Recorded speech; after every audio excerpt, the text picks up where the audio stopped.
अभी तक हमने देखा कि सुंजे इमसोल को किस करता है और तभी वहाँ पर बॉक्सुन आ जाती है जो कि सुंजे को किसी लड़के को किस करते हुए देख लेती है, लेकिन उसे ये नहीं पता चलता कि वो इमसोल है। तभी उसे वहाँ पर आवाज़ हो जाती है तो इमसोल कहती है कि लगता है वो मेरी माँ है।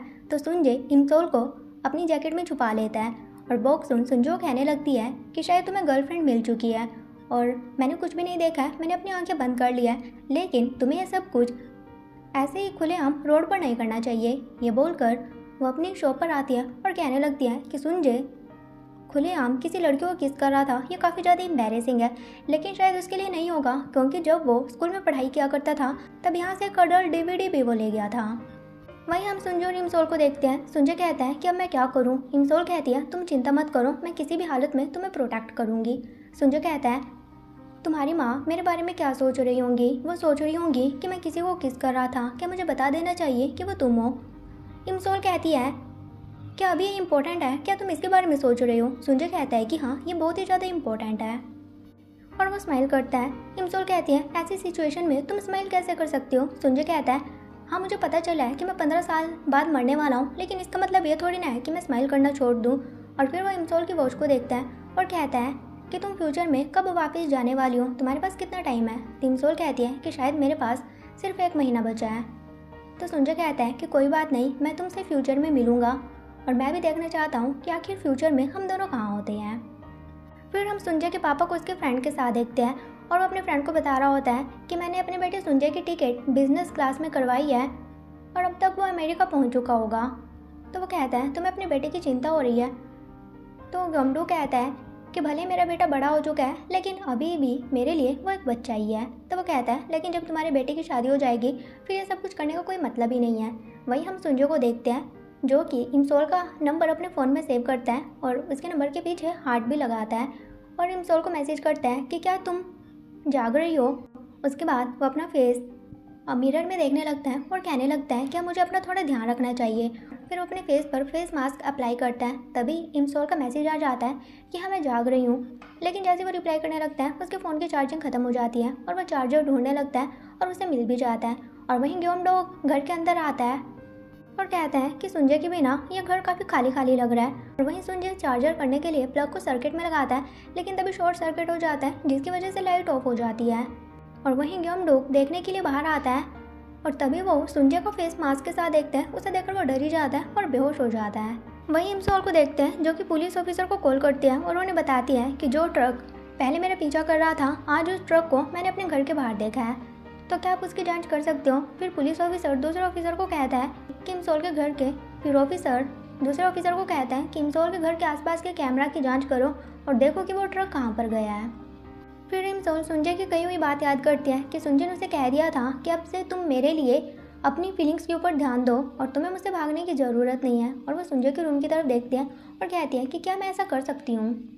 और वहीं सुंजे अपने पापा को उठा रहा होता है। उसके पापा को होश आ दिया और उसे कहता है कि मैं तुम्हारा बेटा सुंजे हूँ, आप मुझसे क्यों डर रहे हो। उसका पापा कहता है तुम यहाँ पर क्या कर रहे हो, तुम्हें तो अमेरिका होना चाहिए था। सुंजे कहता है मुझे नहीं लगता कि मुझे वहाँ पर जाना चाहिए। तो वो कहता है लेकिन ऐसा क्यों। सुंजे कहता है क्योंकि वहाँ पर काफ़ी पैसा वेस्ट हो रहा था और मैं ऐसा नहीं चाहता। उसका पापा कहता है क्या ये डिसीज़न लेने के बाद तुम्हें बाद में रिग्रेट नहीं होगा। सुंजे कहता है कि नहीं, हाँ स्विमिंग करना मेरा ड्रीम था लेकिन अब मुझे नहीं लगता कि मुझे यह करना चाहिए। तो उसका पापा कहता है फिर तुमने आगे की क्या सोची है। सुंजे कहता है अभी तो मैं 20 साल का हूँ, मुझे सोचने के लिए टाइम चाहिए और वैसे भी फ्यूचर किसने देखा है, क्या अब तो मैं फ्यूचर में इतना ज़्यादा फेमस हो जाऊँ कि मेरे लाखों फैंस हो। फिर हम बॉक्सुन को देखते हैं जो कि एक्सरसाइज कर रही होती है। तभी वहाँ पर मालजा और इमसोल आती है और बॉक्सुन उन्हें बताने लगती है कि सुंजे रात किसी लड़के को किस कर रहा था। देखने में वो इतना ज़्यादा इनोसेंट लगता है लेकिन वो है नहीं और मुझे लगता है जो उसके साथ लड़की थी वो भी उसी की तरह होगी। तो इमसोल कह देती है कि ऐसा कुछ भी नहीं है। बॉक्सुन कहती है तुम्हें कैसे पता। तो इमसोल कहती है कि अब सुंजे अडल्ट हो चुका है, अगर वो एक दूसरे को लाइक करते हैं तो एक दूसरे को किस करने में कोई गलत बात नहीं है। तो मालजा भी इमसोल को बताने लगती है कि तुम्हारी मॉम और तुम्हारे पापा अपनी यंग एज में किस तरह से एक दूसरे को किस किया करते थे।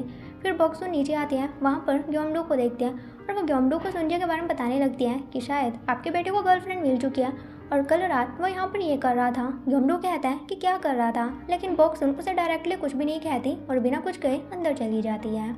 फिर ग्योमडो घर के अंदर आता है। सुंजे बाहर जा रहा होता है और वो सुंजे को कहता है क्या तुम किसी लड़की की वजह से अमेरिका नहीं गए। सुंजे कहता है आपको किसने कहा, ऐसा कुछ भी नहीं है और सुंजे वहाँ से चला जाता है। तो ग्योमडू कहने लगता है कि मेरा बेटा सिर्फ स्विमिंग में इंटरेस्टेड था, किसी लड़के के बारे में वो सोच भी नहीं सकता, तो बॉक्सून उसके ऊपर ऐसे कैसे इल्ज़ाम लगा रही है। वहीं सुनजे इमसोल के घर के बाहर उसका वेट कर रहा होता है, तो इमसोल आती है और उसे हक करता है। तो इमसोल कहती है कि हमें पब्लिकली ऐसा नहीं करना चाहिए, और फिर वो जाने लगते हैं और सुनजे इमसोल का हाथ पकड़ता है और वो हाथ पकड़ कर जा रही होते हैं। फिर वो कॉलेज पहुंच जाते हैं और इमसोल सुनजे से अपना हाथ छुड़वाती है और कहती है कि ऐसे सभी के सामने हमें हाथ नहीं पकड़ना चाहिए, वरना कोई हमें देख लेगा। तो सुनजे कहता है क्या तुम इस बात को सीक्रेट रखना चाहती हो, लेकिन अभी तुम सिर्फ अपनी फीलिंग के बारे में सोचो और हमें कुछ भी छुपाने की ज़रूरत नहीं है। इमसोल कहती है तुम ये इसलिए कह रहे हो ना क्योंकि तुम मेरा हाथ पकड़ना चाहते हो। सुनजे कहता है कि हाँ, लेकिन अगर तुम्हें अनकंफर्टेबल फील हो रहा है तो मैं ऐसा नहीं करूँगा, हम इस चीज़ को सीक्रेट रखेंगे। लेकिन मुझे पता है कि तुम्हें इस चीज़ का डर है ना कि तुम्हारा फ्यूचर में जाने के बाद यहाँ पर क्या होगा, लेकिन तुम चिंता मत करो, मैं सब कुछ संभालूंगा और तुम्हें लेकर कोई भी कन्फ्यूज़न नहीं होगी। और वो इमसोल के हाथ पकड़ता है और कहता है क्या तुम अभी भी चिंतित हो। तभी वहाँ पर युंजू आती है, उन दोनों को देख लेती है और चिल्लाते हुए इमसोल को कहती है तुमने मुझे धोखा दिया, तुमने तो कहा था तुम्हारे बीच में कुछ भी नहीं चल रहा है, लेकिन क्या तुम दोनों डेट कर रहे हो। फिर वो तीनों क्लास में आते हैं और युंजू से कहने लगती है कि तुम इतनी बड़ी बात मुझसे कैसे छुपा सकते हो। इमसोल कहती है मुझे लगता है कि तुम्हारा भी कुछ चल रहा है, तुम मुझे छुपा रही हो ना। युंजू कहती है कि ऐसा कुछ भी नहीं है। और फिर वह सुंजो कहती है अगर तुमने इमसोल को बिल्कुल भी रुलाया फिर मुझसे बुरा कोई भी नहीं होगा, और इमसोल के अलावा किसी और लड़की के बारे में सोचना भी मत। तो सुंजो से कहता है कि मेरा फ्रेंड तुम्हें डेट करना चाहता है। तो युंजू कहती है कि ठीक है, तुम उसे मेरा नंबर दे देना। और वह ये बोलकर चली जाती है कि शायद तुम्हें प्राइवेसी की ज़रूरत है। ये सुनकर इमसोल और सुंजो दोनों स्माइल करते हैं। तो इमसोल कहती है कि टीचर आने वाला है, अब तुम यहाँ से जाओ। सुंजो कहता है मुझे नहीं जाना। इमसोल कहती है क्या तुम मेरे लिए क्लास अटेंड करने वाले हो। सुंजो कहता है कि हाँ, और वैसे भी आज मेरी कोई क्लास नहीं है। फिर वहाँ पर टीचर आ जाता है और पढ़ाने लगता है, लेकिन क्लास के बीच में सुंजे इमसोल को बार बार छेड़ रहा होता है। इमसोल कहती है तुम ये क्या कर रही हो। सुंजे कहता है अपनी पढ़ाई के ऊपर फोकस करो। फिर वो दोनों बाहर आते हैं और बाहर खाने के बारे में बात कर रहे होते हैं। तभी सुंजे के पास म्यू की कॉल आती है और कहता है मुझे तुम्हारे पापा से पता चला है कि तुम अमेरिका नहीं गए। सुंजे कहता है कि हाँ। म्यू कहता है तुम्हें इसके बारे में मुझे पहले ही बता देना चाहिए था, तुम हमारे साथ ऑडिशन पर आ सकते थे। तो सुंजे कहता है तुम्हारा ऑडिशन कैसा रहा। तो वो कहता है कि हमने फर्स्ट स्टेप पास कर लिया, अब हम सेकंड स्टेप में जाने वाले हैं, अगर तुम चाहो तो हमारे साथ आ सकते हो। लेकिन सुंजे मना कर देता है। ये बोलकर वो कॉल करता है। तो इमसोल उसे पूछती है कि तुम किस ऑडिशन की बात कर रहे थे। तो सुंजे उसे बताता है। ये सुनकर इमसोल याद करती है कि उसने स्टेज पर सुंजे की बिनाई इक्लिप्स बैंड की झलक देखी थी, मतलब कि इसमें सुंजे नहीं था। ये देखकर इमसोल सुंजे का हाथ पकड़कर उसे भगाती है और कहती है कि तुम्हें ऑडिशन देने के लिए जाना पड़ेगा। लेकिन सुंजे मना कर रहा होता है और कहता है कि अब कोई फ़ायदा नहीं है क्योंकि अगली बारी उनकी होने वाली है। फिर अगले सीन में इमसोल और सुंजे दोनों बैठे होते हैं और इमसोल को याद आता है कि किस तरह से उसने सुंजे की टिकट को फाड़ दिया था, और साथ में उसने उसे कह भी दिया था कि तुम किसी भी ऑडिशन को देने के लिए मत जाना। और ये सोचकर वो कह रही होती है कि सब कुछ मेरी वजह से हुआ है और मेरी वजह से तुम सिंगर नहीं बन पाओगे। तो सुंजे उसके पास आता है और कहता है कि क्या फ्यूचर में मैं सिंगर था, क्या मेरे बहुत सारे फैंस थे, क्या तुम भी मेरे गाने सुना करती थी। इमसोल कहती है कि हाँ, तुम बहुत ही ज़्यादा फेमस थे और हैप्पी थे, लेकिन शायद अब ऐसा नहीं है। तो सुंजे कहता है कि कोई बात नहीं, वैसे जब तुम फ्यूचर में जाओगी और देखोगी कि अब मैं सिंगर नहीं हूँ, क्या तुम मुझसे डिसअपॉइंट होगी। इमसोल कहती है कि ऐसा नहीं है, अगर तुम हैप्पी हो तो मैं भी हैप्पी हूँ। सुंजे कहता है अगर मैं फ्यूचर में अनएम्प्लॉय हुआ तो तुम क्या करोगी। इमसोल कहती है फिर भी मुझे फ़र्क नहीं पड़ता, मैं तुम्हारा ध्यान रखूँगी। फिर हम इमगम को देखते हैं जो कि कैफ़े में अपने फ्रेंड के साथ आता है और देखते हैं कि वहाँ पर युंजू किसी के साथ ब्लाइंड डेट पर आई हुई होती है जो कि सुंजे का फ्रेंड होता है। तो ये देखकर इमगम अपने फ्रेंड को कहने लगता है कि ये तो तुम्हारी फील्ड का लड़का है ना, आखिर ये कौन है। तो उसका फ्रेंड उसे बताता है कि इसका नाम चोरोंग है, जो कि काफ़ी फ़नी टाइप का इंसान है और ये हमेशा ही ड्रिंक करता रहता है। और युंजू उसके साथ काफ़ी हंस हंस कर बात कर रही होती हैं। तो इमगम कह रहा होता है आखिर इतना हंस क्यों रही है, और वो उसके पास जाना चाहता है लेकिन नहीं जाता। फिर हम चोरोंग को उसके फ्रेंड के साथ देखते हैं जिनके पास कुछ गलत चीज़ें होती हैं और उसके बारे में बात कर रहे होते हैं। और वहीं एक लड़की सुंजे को कहती है कि मैं तुम्हें पसंद करती हूँ, लेकिन सुंजे उसे रिजेक्ट कर देता है और वो लड़की वहाँ से चली जाती है। तो चोरोंग उसे कहता है अब तुम्हारी एक गर्लफ्रेंड है जिसकी वजह से तुम सभी लड़कियों का दिल तोड़ रहे हो। सुंजे कहता है ये छोड़ो, तुम्हारी ब्लाइंड डेट कैसी रही। तो चोरोंग कहता है मेरी ब्लाइंड डेट काफ़ी अच्छी रही, उसके लिए थैंक यू। और गलती से वो अपना सामान सुंजे के बैग में डाल देता है और सुंजे अपना बैग लेकर वहाँ से चला जाता है। फिर हम सुंजे और इमसोल को साथ में कैफे में देखते हैं जो कि खाना खा रहे होते हैं और सुंजे इमसोल को कीचेन देता है जो कि कपल सेट होता है और ये देखकर इमसोल काफ़ी खुश होती है। फिर वो दोनों बाहर आते हैं और वहाँ पर फ्लावर पेटल गिर रहे होते हैं। इमसोल उन्हें पकड़ने की कोशिश करती है लेकिन उसे नहीं पकड़ा जाता। सुंजे कहता है तुम ये क्या कर रही हो। इमसोल कहती है क्या तुमने सुना नहीं, अगर फ्लावर पेटल पकड़कर हम कोई विश मांगते हैं तो वो पूरी हो जाती है। सुंजे देखता है कि इमसोल के तो वो पकड़े नहीं जा रहे होते हैं, तो वो इमसोल का हाथ पकड़ता है और पेटल पकड़ने में उसकी हेल्प करता है और फिर वो दोनों विश मांगते हैं। सुंजे से कहता है कि तुमने क्या विश मांगी। इमसोल कहती है कि ये सीक्रेट है। फिर वो सुंजे से पूछता है। सुंजे कहता है कि मेरी भी सीक्रेट है, वैसे मेरी विश तो ऑलरेडी पूरी हो चुकी है। और वो इमसोल को किस करता है।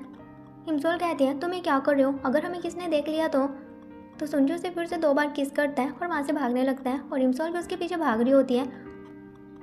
और यहाँ पर उनका इतना क्यूट मोमेंट दिखाया जाता है कि ऐसा लग रहा होता है कि मोमेंट कभी ख़त्म ही ना हो। फिर वो दोनों घर आते हैं और सुंजे इमसोल को कहता है ऐसा लग रहा था कि आज का दिन काफ़ी ज़्यादा छोटा है, मैं तुम्हारे साथ और भी ज़्यादा टाइम स्पेंड करना चाहता हूँ, क्या हम ऐसा कर सकते हैं। इमसोल कहती है कि ठीक है, लेकिन फिर वो मना कर देती है और कहती है कि हमारे पास ऐसी कोई जगह नहीं है जहाँ पर हम जा सकते हैं। सुंजे कहता है कि एक जगह है। फिर हम उन दोनों को बॉक्सुन की शॉप पर देखते हैं जो कि वहाँ पर एक ड्रामा देख रहे होते हैं और इमसोल कहती है कि बीच कितनी ज़्यादा अच्छी है। सुंजे कहता है हम वहाँ पर चलेंगे। इमसोल कहती है क्या सच में। सुंजे कहता है कि हाँ, तुम्हारे फ्यूचर में वापस जाने से पहले हम दोनों वहाँ पर चलेंगे। ये सुनकर इमसोल काफ़ी खुश होती है। फिर सुंजे इमसोल के क्लोज आने लगता है, उसके बालों को पीछे करता है। इमसोल को लगता है कि शायद वो मुझे किस करने वाला है तो वो अपनी आईज़ क्लोज कर लेती है, लेकिन सुंजे रिमोट उठाता है। तभी इमसोल अपनी आंखें खोलती है तो सुंजे कहता है मैं तो सिर्फ रिवाइंड करने वाला था। तो इमसोल कहती है कि हाँ, तुम्हें ऐसा ही करना चाहिए। तो सुंजे कहता है वैसे अगर तुम मुझे एक और चांस दो तो मैं अपना बेस्ट करूँगा। तो इमसोल उसे पीछे करती है और कहती है कि ऐसा कुछ भी नहीं है, पहले तो मैं बस कंफ्यूज हो गई थी। ये सुनकर सुंजे स्माइल करने लगता है और फिर इमसोल वहाँ पर सो जाती है और सुंजे कहता है कि आखिर ये ऐसी सिचुएशन में से कैसे सो सकती हैं। और फिर वो उसे अपने शोल्डर पर सुला लेता है और कहता है कि कुछ टाइम तक बस ऐसे ही रहो। फिर हम देखते हैं कि सुबह हो जाती है और वो दोनों वहीं पर होते हैं। इमसोल उठती हैं और देखती हैं कि सुंजे की शर्ट पर उसका सलाइवा लगा होता है। ये देखकर वो फैन से उसकी शर्ट को सुखाने लगती हैं और तभी सुंजे हंसने लगता है। इमसोल कहती है कि क्या तुम सोए नहीं। सुंजे कहता है कि नहीं, मुझे तो नींद ही नहीं आई। वैसे तुम ये क्या कर रही हो। इमसोल कहती है तुम्हारी शर्ट पर कुछ लगा हुआ था। सुंजे कहता है क्या ये तुम्हारा सलाइवा है। इमसोल कहती है कि ऐसा कुछ भी नहीं है और उसने उसका कॉलर पकड़ा हुआ होता है। और तभी सुंजे की नज़र बाहर इमयूक पर पड़ती है, जिसे देखकर वो काफ़ी चौंक जाता है और एकदम से उठता है और वही इमसोल उसकी शर्ट कॉलर से पकड़ी हुई होती है, जिसकी वजह से सुंजे की शर्ट फट जाती है। तो इमसोल सुंजे को कहती है कि मुझे माफ़ कर दो, ये गलती से हो गया। और तभी अंदर इमयूक आता है जो कि सुंजे को कॉलर से पकड़ लेता है और तभी वहाँ पर बॉक्सुन भी आ जाती है और इमयूक सुंजे को कहने लगता है कि आखिर तुम पूरी रात यहाँ पर मेरी बहन के साथ क्या कर रहे थे। और वहीं बॉक्सुन इमसोल को कह रही होती है क्या तुम ही वो लड़की थी जिसे कि सुंजे किस कर रहा था। और वहीं सुंजे कह रहा होता है कि मैंने तुम्हारी बहन के साथ कुछ भी नहीं किया, तुम गलत सोच रहे हो। और तभी वहाँ पर गमडुक भी आ जाता है जो कि इमगम को पकड़ कर उसे पीछे करता है और कहता है कि मेरे बेटे के साथ ऐसा बर्ताव करने की तुम्हारी हिम्मत कैसे हुई। तो ये देखकर बॉक्सुन गमडू को पीछे करती है और कहती है कि मेरे बेटे को छोड़ो। तो बॉक्सुन कहती है पहले तुम अपने बेटे की हरकतों को देखो, जरा एक बार इसकी तरफ देखो। तो गमडुक उसकी तरफ देखता है, उसकी शर्ट फटी हुई होती है और वो कहता है क्या तुम और इमसोल डेट कर रहे हो, आखिर तुम एक लड़की की वजह से अपना ड्रीम कैसे छोड़ सकते हो। तो बॉक्सुन कहती है ये सिर्फ एक लड़की नहीं है बल्कि ये मेरी प्रीशियस बेटी है। तो गमडू कहता है कि मेरा बेटा भी मेरे लिए प्रीशियस है और ये बहुत ही ज़्यादा इनोसेंट है। तो बॉक्सुन कहती है कि इनोसेंट नहीं है, एक बार ये मेरी शॉप से अडल्ट डीवीडी लेकर चला गया था। तो इमसोल कहती है क्या सच में। तो सुंजे इमसोल के कान बंद करता है और कहता है ऐसा कुछ भी नहीं है। तो गमडू कह देता है कि वो डीवीडी मेरी थी और वो कहने लगता है कि तुम्हारी बेटी ने ही मेरे बेटे को फंसाया होगा। तो बॉक्सुन कहती है ऐसा कुछ भी नहीं है, इमसोल को तुम्हारे बेटे ने फंसाया है, चाहे तुम अपने बेटे से भी पूछ लो। तो गमडुक सुंजे से पूछता है तो सुंजे कह देता है कि हाँ, मैं ही इमसोल को पसंद करता हूँ। लेकिन गमडुक फिर भी कहता है कि मेरा बेटा इनोसेंट है और वो ऑक्सीजन की तरह प्योर है और वो अपने बेटे सुंजे को वहाँ से लेकर जाने लगता है। साथ ही सुंजे का बैग खींचने लगता है और इसी बीच सुंजे के बैग में जो चोरम का सामान होता है वो नीचे गिर जाता है और इमगम इतना ज़्यादा भड़क जाता है कि सुंजे को फिर से पकड़ लेता है और कहता है कि तुम तो बिल्कुल घटिया इंसान हो। और ये देखकर तो सुंजे भी चौंक जाता है और कहता है कि ये मेरा नहीं है, मुझे नहीं पता ये मेरे बैग में कैसे आया।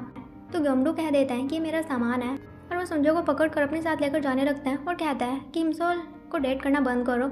और वहीं इमसोल और सुंजे एक दूसरे का नाम चिल्ला रहे होते हैं। फिर हम इमसोल और सुंजो घर पर देखते हैं। सुंजो इमसोल को कॉल करता है। इमसोल कहती है कि मेरी फैमिली काफ़ी गुस्से में है, मैं उन्हें समझा रही थी लेकिन अभी वो कुछ भी नहीं समझ रहे हैं। वैसे क्या वो सामान सच में तुम्हारा नहीं था? सुंजो कहता है कि हाँ, वो सामान मेरा नहीं था। क्या तुम्हें मेरे ऊपर भरोसा नहीं है? इमसोल कहती है कि हाँ, मुझे भरोसा है।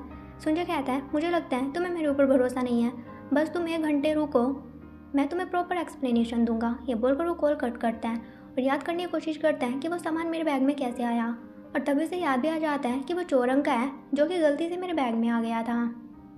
फिर वो चोरंग को कॉल करता है लेकिन वो कॉल नहीं उठा रहा होता है। फिर वो उसके फ्रेंड को कॉल करता है और कहता है कि क्या वो सामान चोरंग का था? तो वो कहता है कि हाँ, और चोरंग काफ़ी परेशान है क्योंकि उसे अपना सामान नहीं मिल रहा था।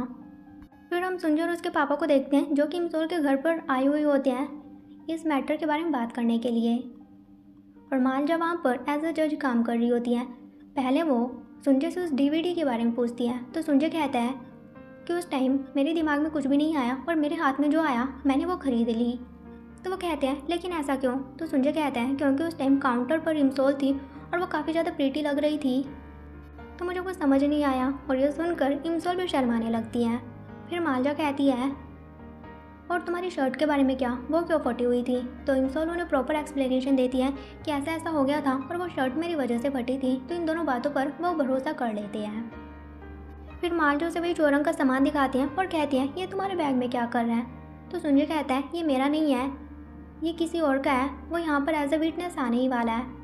लेकिन काफ़ी देर हो जाती है, चोरंग अभी तक वहाँ पर नहीं पहुँचता और वो वहाँ से जाने ही लगते हैं। लेकिन सुंजो उन्हें रोकता है और तभी वहाँ पर भागता चोरंग आता है और कहता है कि मेरा सामान कहाँ पर है। ये सुनकर वो काफ़ी चौंक जाते हैं और इमसोल और सुंजो एक दूसरे को हक करते हैं और कहते हैं कि अब हम दोनों सेफ हैं। फिर हम ऑफिसर किम को देखते हैं जो कि एक सीसीटीवी फुटेज में देखते हैं कि वो ट्रक यंगसू का ही होता है और उसकी ट्रक लोकेशन को ट्रैक करते हैं। फिर हम टेसंग को देखते हैं, उसका फ्रेंड उसकी काफ़ी सारी फ़ोटोज़ ले रहा होता है और उसके बाद टेसंग के पास उसके पापा की कॉल आती है। फिर टेसंग इमसोल से बात कर रहा होता है और कहता है कि मेरे पापा ने बताया है कि उस ट्रक में यंगसू ही था और तुम्हें इसके बारे में अपनी फैमिली को बताना चाहिए। लेकिन इमसोल मना करती है और कहती है कि अगर मैं इसके बारे में बताऊंगी तो वो सभी परेशान हो जाएंगे और तुम भी इस चीज़ को सिर्फ सीक्रेट रखना। तो टेसन कहता है कि ठीक है, लेकिन तुम्हें मुझे ट्रीट देनी पड़ेगी। इमसोल कह देती है कि ठीक है। तभी वहाँ पर सुंजो आता है और कहता है कि तुम इसे ट्रीट क्यों दोगी? तो टेसन कह देता है कि यहाँ पर मैं अपने पापा का सामान लेने के लिए आया था। तो इमसोल भी कहती है कि मैंने ये गलती से ले लिया था। तो सुंजो कहता है चलो मैं तुम्हें ट्रीट देता हूँ। टेसन कहता है तुम मुझे ट्रीट क्यों दोगे? तो सुंजो कहता है क्योंकि मैं नहीं चाहता कि मेरी गर्लफ्रेंड अपने एक्स बॉयफ्रेंड को ट्रीट दे। फिर टेसंग और सुंजय दोनों खाने के लिए जाते हैं और टेसंग उसे फ्रेंड कह रहा होता है। सुंजय कहता है तुम मेरे फ्रेंड नहीं हो। तो वो कहता है हम दोनों साथ में सोए थे, तब तो हम फ्रेंड ही हुए ना। तो सुंजय कहता है कि तुम किस सीक्रेट के बारे में बात कर रहे थे? तो टेसंग कहता है कि इमसोल ने मुझे इसे सीक्रेट रखने के लिए कहा है, तो मैं तुम्हें नहीं बता सकता। अगर तुम जानना ही चाहते हो तो तुम इमसोल से पूछ लेना। और फिर अगले सीन में हम देखते हैं कि वो दोनों नशे की हालत में होते हैं और टेसंग उससे कह रहा होता है कि इमसोल ने डेट करने के बाद मुझे 1 महीने के अंदर ही छोड़ दिया और वो तुम्हें भी जल्दी ही छोड़ देगी, इसलिए तुम इतने ज़्यादा खुश मत हो। फिर हम इमग्योम को देखते हैं जो कि शूटिंग करने के लिए आया हुआ होता है, लेकिन उसकी शूटिंग अच्छी नहीं होती तो उसे फायर कर दिया जाता है और वहाँ पर उसे चीयर अप करने के लिए युनजुन चोरंग के साथ होती है। फिर इमग्योम अकेला बैठा होता है, वहाँ पर युनजुन आती है। इमग्योम कहता है क्या तुम मुझे सिंपैथी देने के लिए आई हो? इमग्योम कहती है मैं तुम्हें सिंपैथी क्यों दूंगी और तुम्हें सिंपैथी की ज़रूरत भी नहीं है। तो वो कहता है तुम तो यहाँ पर चोरंग के साथ आई थी और मैंने तुम्हें देखा था कि तुम उसके साथ काफ़ी हंस हंस कर बात कर रही थी। लगता है तुम दोनों को काफ़ी सही चल रहा है, लेकिन मैं तुम्हें इतने हंसते हुए नहीं देख सकता। युनजू कहती है क्या तुम्हें जेलस फील हो रहा है? तुम्हारी फेस भी रेड हो गया है। तो वो कहता है कि ऐसा नहीं है, मुझे जेलस क्यों फील होगा। और तभी वो देखते हैं कि वहाँ पर एक डॉग होता है जो कि ज़ोर ज़ोर से भौंक रहे होते हैं और वह दोनों डर के एक दूसरे का हाथ पकड़कर वहाँ से भागने लगते हैं। लेकिन आगे रास्ता ब्लॉक होता है, वहाँ पर एक अलमीरा होती है और इमग्योम उसे अंदर जाने के लिए कह रहा होता है, लेकिन युनजू कह रही होती है कि तुम्हें अंदर जाना चाहिए, तुम्हें अपनी जान बचानी चाहिए। लेकिन वो दोनों ही अंदर चले जाते हैं और हम बाहर देखते हैं कि वो तो छोटा सा डॉगी होता है। तो इमग्योम युनजू को कहता है कि तुम क्यों चाहती थी कि पहले मैं अलमीरा के अंदर आऊँ? तो युनजू कहती है क्योंकि मैं नहीं चाहती थी कि वो डॉग तुम्हें काट ले। और उसके बाद इमग्योम युनजू को किस करता है। फिर हम सुंजो को देखते हैं जो कि सोया हुआ होता है और उसके साथ कोई और सोया हुआ होता है। उसे लगता है कि शायद वो इमसोल है, लेकिन वो देखते हैं कि वो तो टेसंग होता है और वो एकदम से उठता है और वहाँ पर इमयोक होता है और इमयोक को कहता है ये यहाँ पर क्या कर रहा है? तो इमयोक कहता है क्या तुम दोनों को कुछ भी याद नहीं है? और हमें दिखाया जाता है कि कल रात क्या हुआ था। वो दोनों बहुत ही ज़्यादा नशे की हालत में होते हैं और सिर्फ इमसोल का ही नाम ले रहे होते हैं और वो कराओके में भी इमसोल इमसोल कर रहे होते हैं और इमसोल के लिए गाना भी गाते हैं। और वहीं इमयोक उन्हें उनकी फ़ोटोज़ दिखा रहा होता है और कहता है कि देखो तुमने क्या हरकतें की थी और तुम दोनों का ही लड़की को लेकर बहुत ही ज़्यादा वियर्ड टेस्ट है। तो वो दोनों एक साथ कहते हैं कि इमसोल में क्या बुराई है। इमयो कहता है कि तुम दोनों मेरे घर से दफा हो जाओ, लेकिन दोनों में से कोई भी नहीं जाता। वहीं सुनजे मुँह धो रहा होता है और याद करता है कि टेसंग ने मुझे इतना बताया था कि मेरा पापा यंगसू का पीछा कर रहा है, मुझे सिर्फ इतना ही पता है। और वहीं इमयोक अपना सारा सामान वहाँ से उतार रहा होता है। टेसंग कहता है तुम ये क्या कर रहे हो। इमयो कहता है कि हमें क्लब से फायर कर दिया गया, आज हमारी लास्ट परफॉर्मेंस है और उसके बाद मैं अपने होम टाउन चला जाऊँगा क्योंकि हमारे बैंड को एक मेंबर ने छोड़ दिया है। तो टेसंग कहता है मैं तुम्हारे लिए गाना तो नहीं गा सकता, लेकिन तुम्हारे लिए पब्लिक लेकर आ सकता हूँ। इमो कहता है क्या सच में। टेसंग कहता है कि हाँ। फिर हम यंगसू को देखते हैं जो कि एक जगह पर आता है और लॉकर से एक मेडिसिन निकालता है और वहाँ पर पैसे रख देता है, लेकिन तभी वहाँ पर पुलिस वाले आ जाते हैं और उसे अरेस्ट कर लेते हैं। और फिर किम इसके बारे में इमसोल को बताता है और कहता है कि अब तुम्हें चिंता करने की ज़रूरत नहीं है, हमने उसे अरेस्ट कर लिया। ये सुनकर इमसोल काफ़ी खुश होती है। उसके बाद इमसोल के पास सुंजे का मैसेज आता है और कहता है कि आज इमयू की लास्ट परफॉर्मेंस है, क्या तुम देखने के लिए आओगी। इमसोल कहती है कि हाँ। फिर इमसोल उनकी परफॉर्मेंस देखने के लिए आते हैं, लेकिन देखते हैं कि वहाँ पर सुंजे नहीं होता। तो स्टेज पर इमयू कहता है कि आज हमें कोई और ज्वाइन करने वाला है। तभी सुंजे स्टेज पर आता है और वहाँ पर सॉन्ग परफॉर्म करता है, जिसे सुनकर इमसोल काफ़ी ज़्यादा इमोशनल हो जाती है। और वहीं हम किम यंगसू को पुलिस ऑफिसर के साथ देखते हैं और साथ में एक सीन याद करता है कि किम ने इमसोल को कह दिया था कि हमने यंगसू को अरेस्ट कर लिया, अब तुम सेफ हो। और अगले सीन में हम देखते हैं कि उनकी गाड़ी का एक्सीडेंट हो चुका होता है और किम यंगसू वहाँ से भाग जाता है और साथ में इमसोल का नाम भी ले रहा होता है। और एपिसोड के लास्ट में हमें दिखाया जाता है कि सुंजे ने विश मांगी थी कि इमसोल हमेशा ही खुश रहे और इमसोल ने विश मांगी थी कि सुंजे काफ़ी लॉन्ग टाइम तक जिंदा रहे और साथ में उन्होंने ये भी विश मांगी थी कि हम दोनों ऐसे ही हमेशा साथ में रहें। और इसी के साथ ही एपिसोड ख़त्म हो जाता है। सो गाइस, अब मिलेंगे नेक्स्ट एपिसोड के साथ। Till then take care, bye bye.